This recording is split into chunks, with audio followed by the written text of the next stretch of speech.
ಏನು ಅಂದರೆ ನೀವೆಲ್ಲ ಮಕ್ಕಳಿದ್ದೀರಿ, ನಿಮ್ಮ ಕೈ ಜೋಡಿಸ್ತೀನಿ.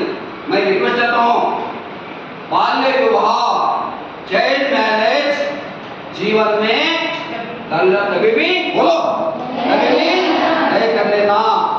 मैरिज कभी भी छोटे एज में नहीं कर लेना, मालूम है ना? कोई नहीं कर लेना। अच्छे पढ़ के आपको फ्यूचर होना चाहिए बोलो तो चाइल्ड मैरिज कभी भी ಅದಕ್ಕೆ ನಂತರ ಬಾಲ್ಯ ವಿವಾಹ ಮಾಡಿಕೊಳ್ಳಬಾರದು. ಏನಾಗ್ತದೆ ಅಂದ್ರೆ ಬಾಲ್ಯ ವಿವಾಹ ಮಾಡಿಕೊಳ್ಳಲ್ಲ.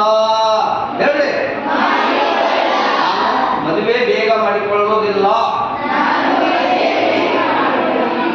ಎಂದು ಪ್ರಮಾಣಿಸುತ್ತೇನೆ. ಗೊತ್ತಾ? ಅಲ್ಲಿ ಹೇಳ್ತೇನೆ, ಭಾಳ ಹುಡುಗರು ತಾಯ್ತಲ್ಲಿ ಅವ್ರು ಹೇಳ್ತಾರೆ ಮದುವೆ ಮಾಡ್ಕೊಳಲ್ಲ, ನಾನು ಓದ್ತೇನೆ, ಚೆನ್ನಾಗಿ ಪಾಸ್ ಆಗ್ತೇನೆ, ರ್ಯಾಂಕ್ ಬರ್ತೇನೆ, ನಾನು ನೌಕರಿ ಮಾಡಿ ದೊಡ್ಡವನಾಗಿ ನನ್ನ ಮಕ್ಕಳು ನನ್ನ ಕಾಲ ಮೇಲೆ ನಿಂತಾಗ ಮದುವೆ ಮಾಡ್ಕೊತೇನೆ ಎಂಬ ಚಾಲೆಂಜ್ ಅನ್ನು ನೀವು ಬಂದಬೇಕು ಮಕ್ಕಳು. ಹೌದಾ? ನಿಮ್ಮ ಸ್ವಂತ ಕ್ಯಾಪಿಷನ್ ಓದಬೇಕು. ಮ್ಯಾರೇಜ್ ಬೇಡ ತಲೆಯಲ್ಲಿ, ಯಾಕಂದ್ರೆ 18 ವರ್ಷ ನಿಮ್ಗೆ ಗೊತ್ತದೆ ಚೈಲ್ಡ್ ಮ್ಯಾರೇಜ್ ಯಾವಾಗಲೂ ಮದುವೆ ಮಾಡ್ಬಾರ್ದು. ಮದುವೆ ಮಾಡ್ಕೊಂಡು ಮತ್ತೆ ಪೊಲೀಸ್ ಬರ್ತದೆ. ಯಾರೋ ಫೋನ್ ಮಾಡಿದ್ರು 1098 ಫೋನ್ ಮಾಡಿದ್ರು, ಸರ್ ಇವರು ಮದುವೆ ಮಾಡ್ಕೊತಿದ್ದಾಳೆ ಅಂದ್ರೆ ಪೊಲೀಸ್ ಬಂದೇನು ಮಾಡ್ತದೆ, ಮ್ಯಾರೇಜ್ ಅನ್ನ ತಡೆ ಮಾಡುತ್ತದೆ, ಮ್ಯಾರೇಜ್ ಹೋಗಿಸ್ತದೆ. ಯಾರು ಮ್ಯಾರೇಜ್ ಹೋಗ್ಯಾರ, ಯಾರು ಮ್ಯಾರೇಜ್ ಮಾಡ್ತಾರ, ಯಾರು ಎಲ್ಲರಿಗೂ ಬೈದು ಪೊಲೀಸನ್ನ ಏನ್ ಮಾಡ್ತದೆ, ಬಂದ್ಬಿಡ್ತದೆ, ತಿಳಿಸ್ತದೆ. ಮ್ಯಾರೇಜ್ ಬೇಡ, ಅದಕ್ಕಾಗಿ ಅಂತ ಅಪ್ರ ಮಾಡಬಾರ್ದು. ಯಾರು ಮ್ಯಾರೇಜ್ ಬೇಗ ಮದುವೆ ಮಾಡಿಕೊಳ್ಳಬೇಡಿ. ಓಕೆ.